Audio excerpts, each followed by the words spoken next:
对过这样顽强的敌手。我们弱小，可我们的精神是永远都消灭不了的。这是一个民族的挽歌。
声响起，倒下了一批批图尔扈特人。活着的图尔扈特人踏过尸体，像头铁浇筑的铜像，又立在大地上。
那是阿萨莱，他是那样轻松地踏过死难的同胞。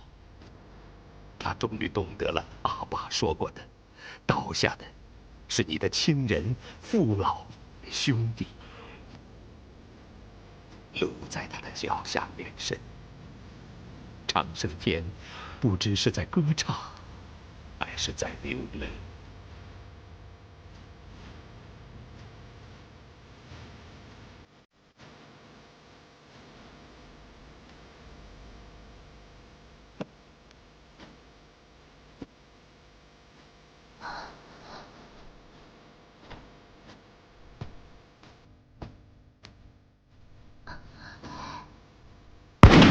谁开枪？谁开的枪？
开枪！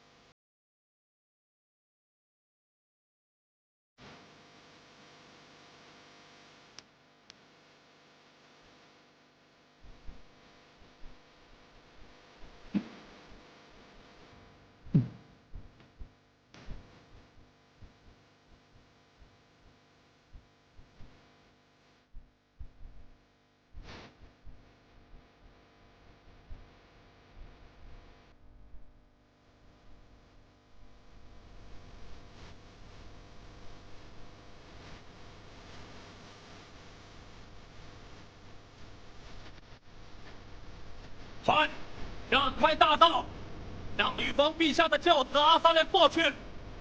你们不该对他开枪，他是陛下的教子。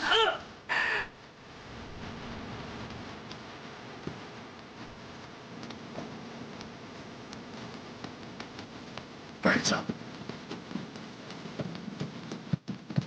坚持住，等着阿爸，一同回家。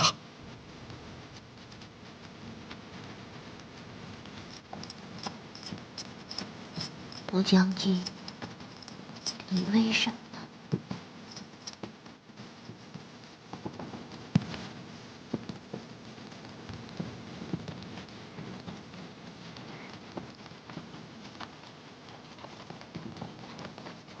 阿萨莱，你要坚持。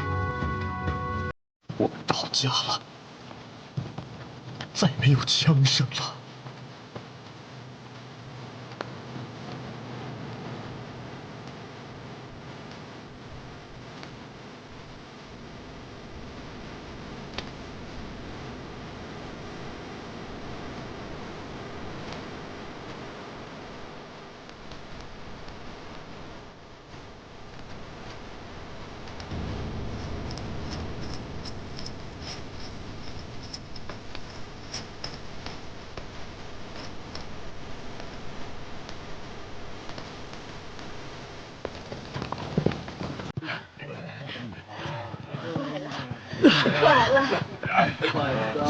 到家了，到家了！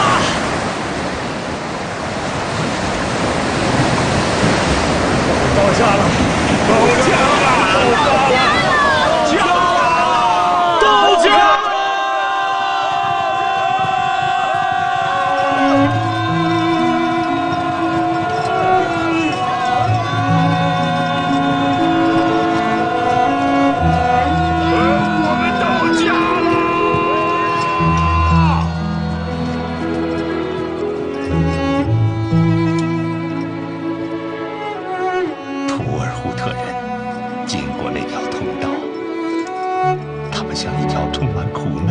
褐色的河流流向远方的故乡。他们终于到达了梁顶，前方界河蜿蜒地流着，就在山脚下。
成员的坚韧不拔，依靠的是自由的感召。这一刻，我不禁想起丹增喇嘛的预言：长生天一定会保佑图尔扈特人。我有如释重负的感觉，漂泊的灵魂终于找到了最后的归宿。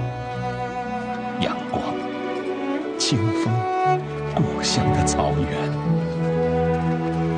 啊，生活真是美好。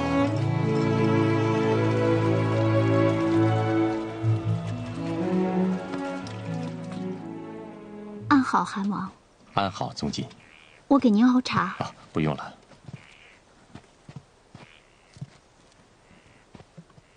河对面就是我们的故乡。等乾隆皇帝的诏书一到，图尔扈特人就可以踏上故乡的土地了。是的，韩王。宗近，你该做母亲了。孩子的父亲是侧伯克。我知道。我们不该违背扎尔固的法令。任何法令都不是一成不变的。扎尔固的禁欲是违背生活规律的。牲畜不可能，人更不可能。这2天我时常想起，对巴姆巴尔的处罚是我的罪过。他是因为查拉米亚才放弃了活着，不然他们俩可以一同活着回来。巴姆巴尔以为是自己的错，他心里对那女人的喜欢是真的。是那条禁令毁了他们，我的心在忏悔，我是罪人。韩，我恨自己年轻啊！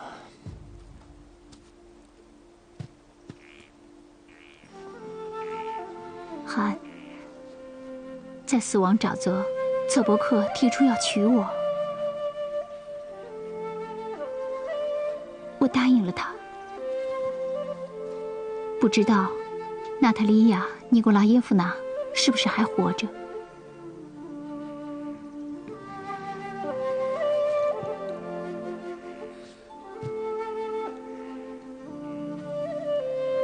他活在图尔扈特人心里，也活在你的心里。是的，深深地印在心里，会伴随我的一生。你爱他？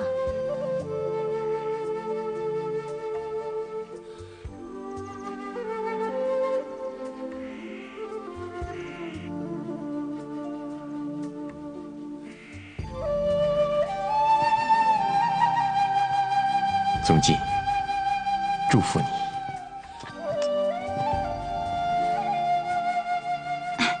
他在那里。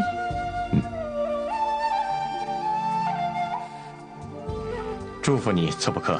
韩王，您的祝福我记在心里了。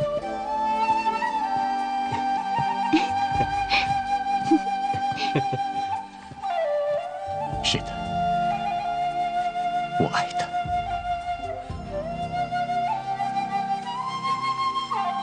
他在哪里呀？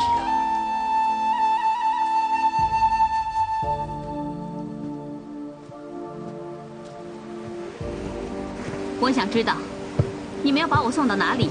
是海的对岸，我的祖国吗？娜塔莉亚，你已经丧失了提条件的权利。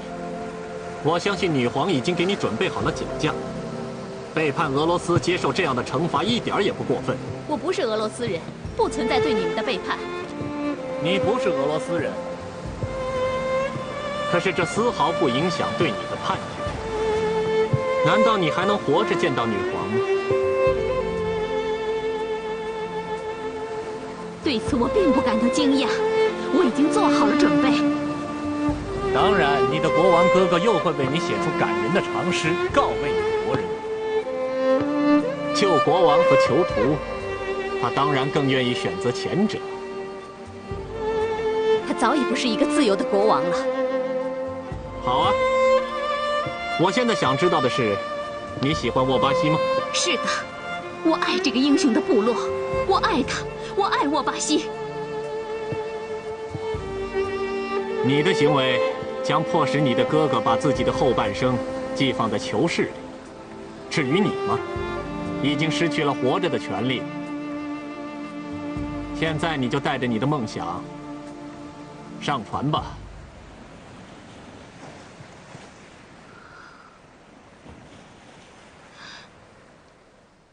陛下，我得到了这样一份东西，您是不是看一看？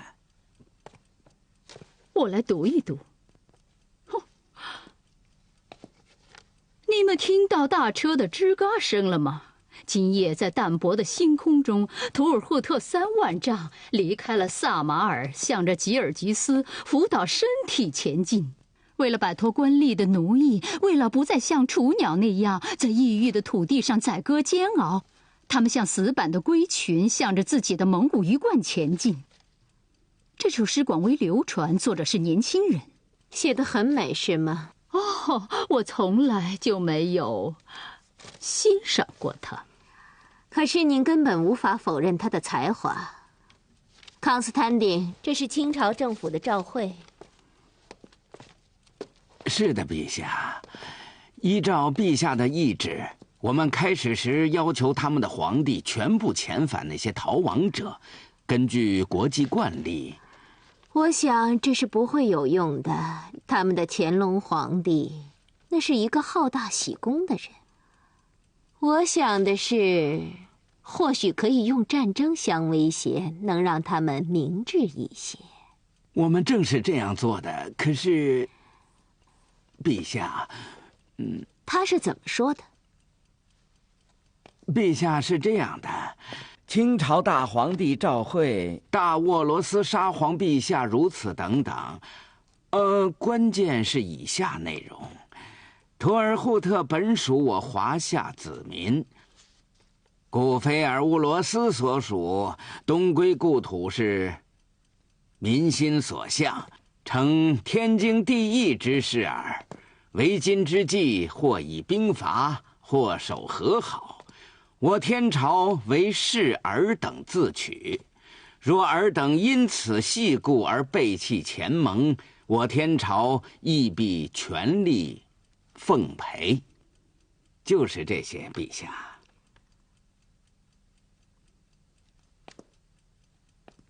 陛下，我读完了。那就这样吧，我们现在没有力量在东方再打一次亚克萨战役。陛下，这里是我亲自为您的回忆录收集的资料。我正在考虑要不要取消我的回忆录写作计划。不，陛下，上帝赋予您伟大和光荣，您就应该为俄罗斯的后代留下崇拜和效仿的榜样。你真是这么想的吗，康斯坦丁诺维奇？是的。你看，俄罗斯有装得下整个欧洲的领土，可是为什么就容不下一个骄傲的蒙古可汗？我该怎么写沃巴西？看，他要回去了，回到那儿，那是他们的蒙古高原，那里有一道著名的长长的城墙，那墙叫什么？陛下，清朝人把它叫做长城。也许俄罗斯还不够大，如果我们的疆界在那儿，他往哪儿跑？明天我们就要进入伊犁地区，我们就要回到我们的故乡了。韩，既然这样，我们为什么还要在这儿宿营呢？让我们把营地扎在坑格勒国拉的后面去吧，在那儿能闻到家乡的气息。看看我们现在的样子，你以为家乡会欢迎几万个乞丐的到来吗？马上回到你们的营地去，让人们把自己收拾得整洁一点，精神一点。我们离开家乡已经100多年了，当我们回来的时候，让他们看见图尔扈特人是快乐的。去吧。好，韩王，我去了。把好消息带给人们吧。图尔扈特人该享受喜悦了。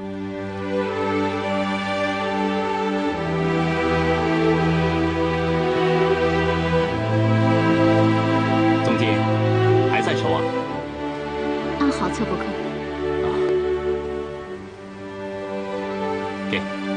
给你的。你这什么意思？我活着回来，是你给了我新的生命。过去的我已经死了，我把头发交给你，这样，无论身体还是灵魂，我策伯克全都交给你了。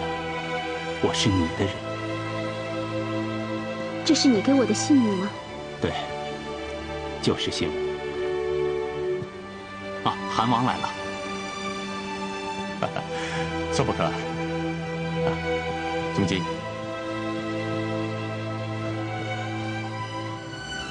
韩王，我正要向您报告，一切都已经准备就绪。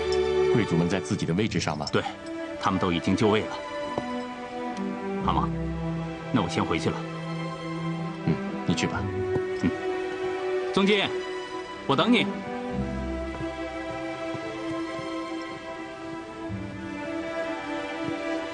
总监，韩王，您有事吗？我来看看你。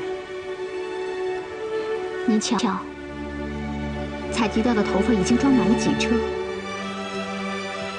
这些头发是赫基格图老人让族人们把头发装进命牌里的。有这么多的人，我只带回一少部分，更多的人，他们都留在了路上。我恨我自己，我回来了，他们却……乾隆皇帝已经派人来接应我们了。好，我要让皇帝先接见这些没能回来的人，可以吗，韩？总监，你是不是有些怨恨我？为什么？我让你去做一件不可能做好的事情。难道你带族人返回家乡这件事情做得不好吗？韩，我们能活着真是个奇迹啊！是的，我们都拼尽了全力才保全了自己。只有顽强的意志、坚强的信念，才能带领图尔扈特人一步步地走回这里。是啊，韩王，那条路太艰难了。在东归的路上，从韩王到牧民，谁都有可能把命丢在路上。哪个人活着，哪个人死了，现在对您来说都不重要。重要的是，能把活下来的人全部都带回去，才是您的胜利。这一切，只有走过来的图尔扈特人知道。我们有个英雄的喊，是沃巴西。听说你要去见乾隆。是的，乾隆皇帝派来了军队，送来了衣服，赶来了牛羊，让我们就地休整。韩，我不想参与韩国高层的秘密，可是我得提前做好准备。图尔扈特人终于回来了，死难者的灵魂有了归属，包括杨金姐姐，还有你的那些亲人，让他们永远不在陌生的异乡漂流。我没有保护好央姐，现在只有你是我唯一的亲人了，所以你一定要活下去，活着回到故乡，做个完整的女人，出嫁生孩子。也许，从前我有许多憧憬，可是，现在，都消失了。总监，相信我，活下来的图尔扈特会重新开始，实现我们的理想。你会看到新的图尔扈特部落建立起在东方。答应我，你一定要活下来。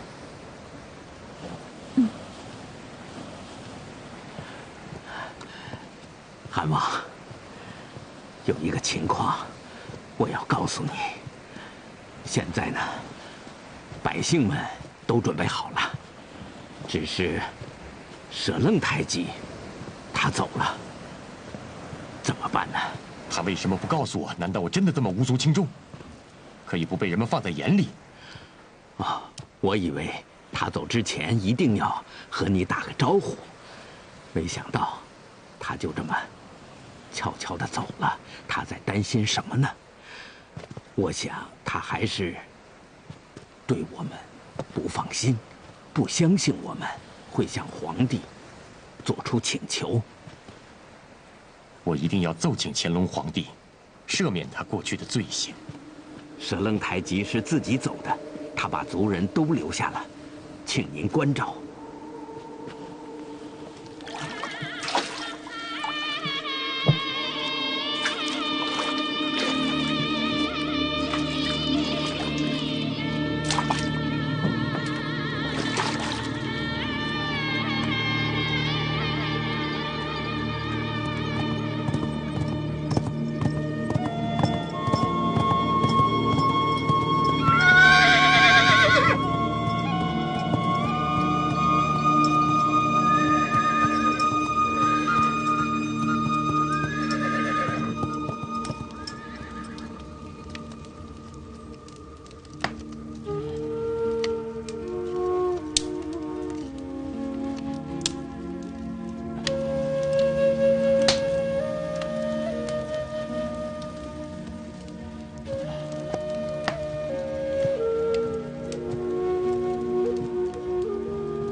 久违了，舍楞太极。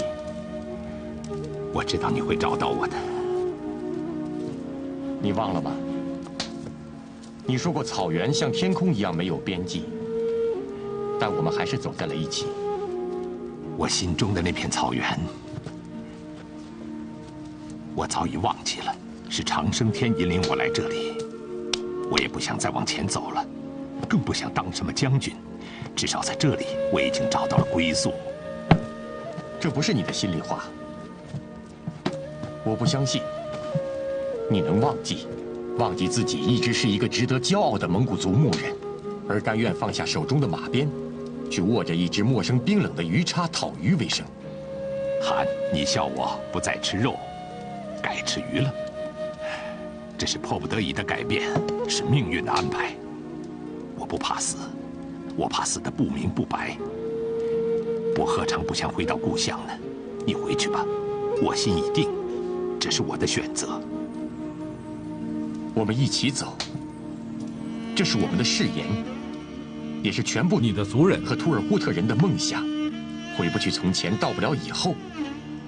难道这样的放逐和漂泊是你最后要的终结吗？我想拥有自主的权利，虽然日子过得苦一点儿。即使朝廷不再追究我的过去，我只身一人，又能到何处去呢？我还不如就在这里，孤独地活着。我只想忘掉过去的一切。你不想再往前走，也不愿当将军，但你不是逃犯，更不是叛逃者。你带着部族和我们同行，为的不就是想证明自己吗？你爱这片土地，这一线之隔，也是一步之遥。只要跨越过去，所有的梦想，不再只是一个梦境。你在我心里，才是一个真正的蒙古族汉子。这个梦想，对我来说只是一个神话。我已不再相信。你一定要相信，我完全明白你的心。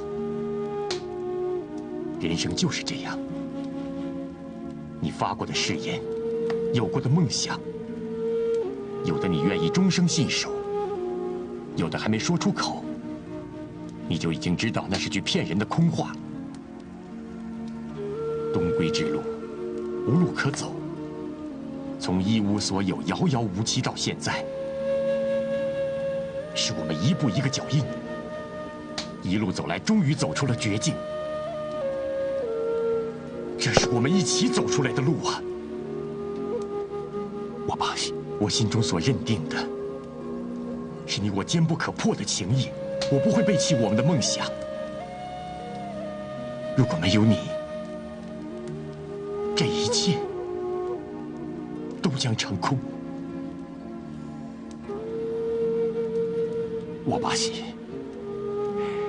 让我像兄弟一样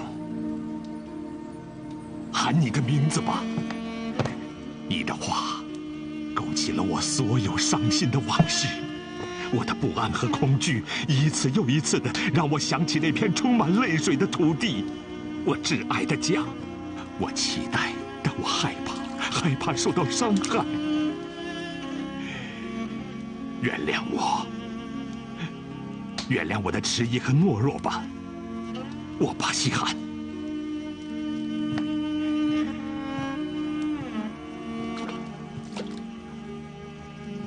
我的好兄弟，我会一直在你的身边。如果这是最后孤注一掷，我愿以我的命作为赌注。我们既不怕死，又有何惧呢？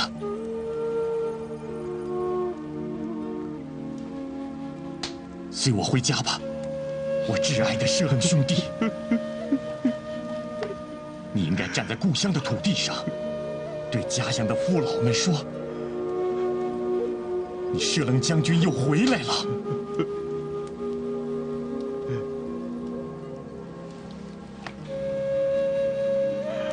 舍冷兄弟，来吧。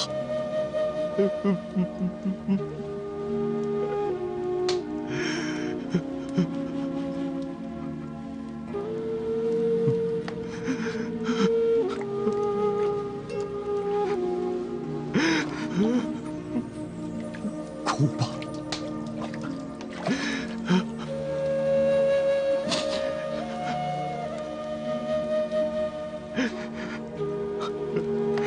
我们终于可以痛快的大哭一场了。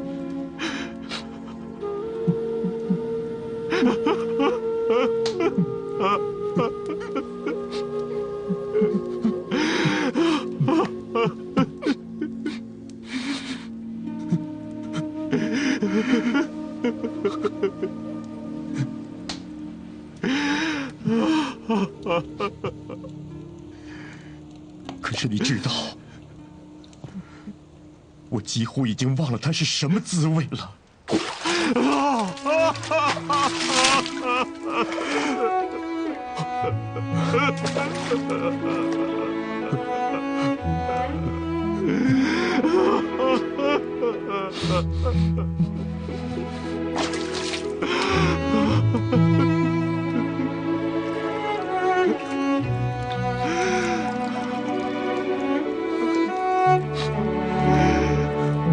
我闻到家乡的味道了，我闻到家乡的味道了。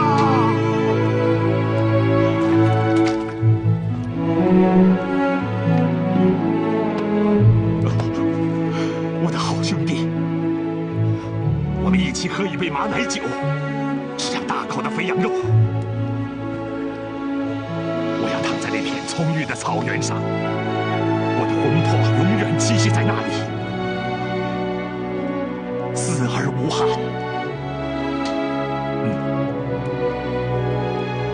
天地之大，你想我们会在什么情景下和这片富饶的土地相会呢